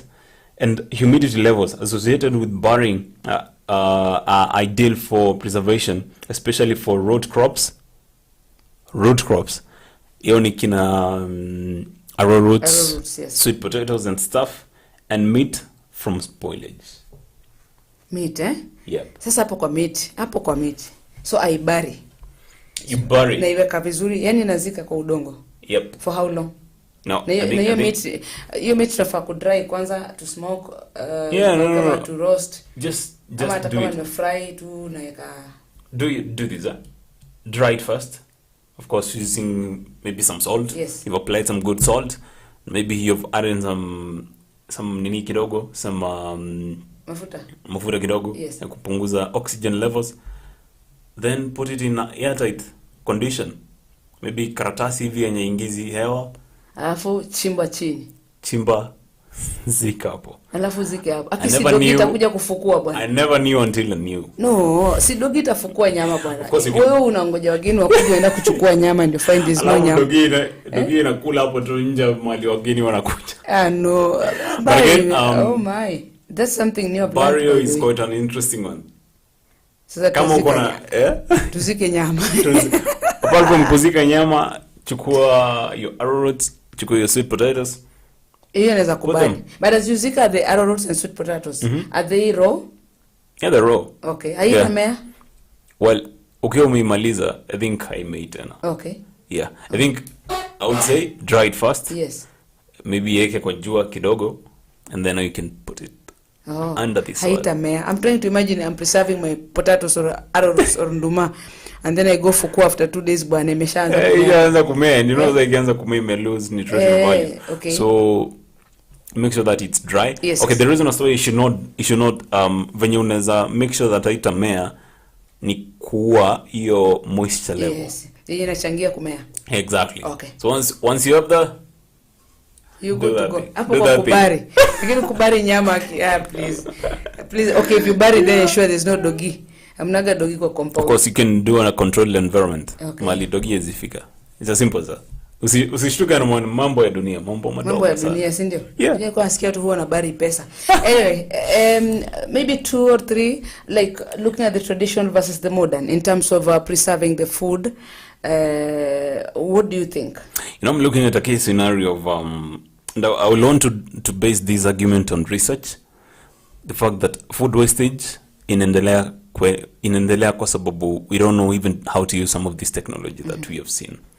So maybe kama ni tuminji umetoka nazo home, ukifika nazo ujui how to do them, but then utakuta huko home hawaribu food for some reason. Yeah. They're doing good. Maziwa wanajua kupreserve bila fridge. Just look at the number of fridges working around in the city. Very many. Sure. Lakini ukienda home, those guys are very much cool without the fridges. Sure. And hata ukienda kuambia basi simtafuta fridge, wanakuuliza ya nini? Ya nini? Because they look for alternatives. And food wastage, low costs of preservation. You can see kila siku fridge itachukua karibu 1 unit. Yes. You know, ukiwa home, well, hata kuna unit yenye unatumia. So cost effective. In short, it's cheap, it's cost effective. Yes. And the good thing about it, that one I would say, it does provide a solution and an alternative also for value addition, storage. Dry your maize, wait for the ultimate time that the market is so receptive in terms of competitive pricing. Wakati market inapeana pesa mzuri za maybe mahindi, and you're ready to go. Sure. So I think it's a win. It's a For win. different ways. When you preserve your food traditionally. Yeah. Cost effective. Yeah. We also think the nutrition value in your food is maintained somehow. Absolutely, yeah. The food, probably the roasted meat that is kept for long or even buried versus that one that has been put in the fridge. Yes. I wouldn't think that is the same. Remember when you talked about carrots last time that you want to put in your fridge to preserve? Yes. Ensure that you remove the leafy parts because the more it stays there, it sucks the nutrients. So probably the nutrient value in food is maintained the traditional way, okay, as compared to the modern way. Yeah, absolutely. So let's not think that you really have to preserve your food the modern way. Yes. Only you can mix the traditional versus plus the modern. Then you have good results. Your food is stored longer. Yeah. And you are healthy. Healthy, very, very important. You talked about the taste. Yes. The taste value. Wow, I learned it today, but I'm seeing that I think the world has its own natural solutions Ni sisi tu tulikuja na vitu zetu. Hapo kwa test very very important. Sio ferment uji alafu versus ile ya sahihi umetoa tu hapo alafu ukakunywa. You'll notice the difference. This is Farm Drive, guys. Yes. My name is Dora. I'm with Brian here. We're just about to come to a close, but not without a farmer's proverb. Yes. Kazi kwako. Now today, you know, these proverbs keep on zinishtua sana once in a while. Now, this one is a very basic one. If there is no enemy within, the enemy is outside. The enemy outside can do us no harm. If there is no enemy within, yes, the enemy outside can do us no harm. It's interesting. You remember what they say? It's better the devil you know but than the angel you don't know. Same basic principle. It's better you know that from inside you're right, from outside you know how to crack it. Yes. So, well, I would love to put it in the context of Russia and Ukraine. But just but again, in relationship, I mean in relation to this proverb. One of the reasons as to why Ukraine has had some very harsh conditions for migration, and also actually even wamefunga hewa yao kabisa kwa ndege. It's the reason it's because they don't want Russians waingie, because sasa wata intermingle na watu. It will now be very hard to know where some of these explosives are hidden. Strategies zishaanza kufanywa, so it's better tunajua Russia iko outside our country, and from there we can control what's in between here. The same thing as COVID happened, where we had of course isolations. Better we know that uko hapo badala ukiwa miongoni mwetu. So same aspect. Yes. The enemy from outside is not as dangerous as from the enemy from the inside. Kikulacho ki nguoni mwako, that's what they say. Yep. And but how can you preserve animal feeds traditionally? Animal feeds? Yes. It's one of the things that You're a farmer. It's one of the things that I've been learning slowly, because kama sahi nimejipata niko na a lot of feeds zenye zimepita stage ya hizo nguruwe. So nguruwe zimepita hiyo stage ya kukula. So the next yenye sana za kuja baadaye ni after even 4 months. So 4 months, how are we going to preserve it? This way. Make sure that hakuna moisture content fasting, so there's no aflatoxin that maybe develops out of it. You know, animals are very delicate to feeds. Aflatoxin is like but they all flock. Yeah, absolutely. Don't go too complaining. Absolutely. How to avoid that is make sure that first, of course, that it's dry. The location there is dry. And then, of course, apart from that, now you make sure that hewa iko kabisa. Okay. So umeifinya kabisa, and then from there make sure that of course you've talked about the uzuri wako temperatures do not so affect, but then you will have a cool controlled any place that of course pia wanyama wataingia. Okay. That's why also some bit of granaries ziko na zile please kama hii utapata there's ni kama tu ningekaita kanini kama ka plastic tu kamekatwa round venye panya itakuja hapa tu ishinde kupita hapo either. No wonder granaries must be lifted from the ground. Yeah, they always lifted. Si kuwekelea tu hapo chini. Yeah, absolutely. From the ground. Absolutely. That's the basic concept. And the traditional ones, if you want to access, there's a way you've got to lift the roof. Yes. You see, with the modern ones, you prepare your granary, na mabati juu, and then it's wire mesh around, so you can be able to see the maize vizuri kabisa. So if you want to access and get some maize, you open the door, inakuwa na mlango. Yes. But for the traditional one, haina mlango, you see. So if you want to kuingia ndani to get some maize, or you want some millet or sorghum, what you do is you look for a way of lifting the roof. That get someone mwenye akona mwili kidogo, apande aingie ndani ya granary. Yeah. And they're able to give you some produce from the granary. I'm telling you, life is interesting. It's interesting. Very, very interesting. So we need to come to a close. Yes. But what we're saying basically is whichever way you choose to preserve your food, always ensure that you don't waste food. Okay? Ensure that it's well preserved, not just for you, but also for the consumer. Especially if it's me who's producing and I want to take it to the market. Yes. Think about that consumer. You Yeah. do not want to affect their lives. Yes. So just do the correct thing. It's important so that we all have a healthy nation. Yes. You need me tomorrow to buy your stuff. Therefore, package it well, store it well. Don't bring food that is spoiled for me, to consume. Just preserve it well. Mai kununua samaki, you get home and unapika kumbe ilikuwa imeoza. It feels bad. Yes, true. It feels very, and there's some of these foodstuffs that if someone consumes them na zilikuwa zime spoil, it's just instant. I'm telling you, they're poisonous. So we can really affect our friends outside there and the rest of the consumers if you're not careful as far as food storage is concerned. So you can choose the traditional or the modern. For me, I'll go the traditional way, but modern is also good because one thinks haraka. Whichever way, just ensure that there's no food wastage. Yes. Yep. We can finish this. Finish the Yeah, show. of course. Finish the show. From what we've learned today, temperatures, cool temperatures always good. Of course, enabling environments for bacteria. Talking about moisture contents, also talking about oxygen. That's basically storage. Okay. You have it right there. And actually, it's been quite educative, I would say. Very informative. Pakuzika nyama. Yeah, Taking that home. From this, I'm taking that home. Kuzika nyama right there. Yeah, I saw the dog doing that and I was, wow. And I also think that's interesting. Binadamu hafai kuona ukizika nyama. That binadamu can turn into that and carry your nyama.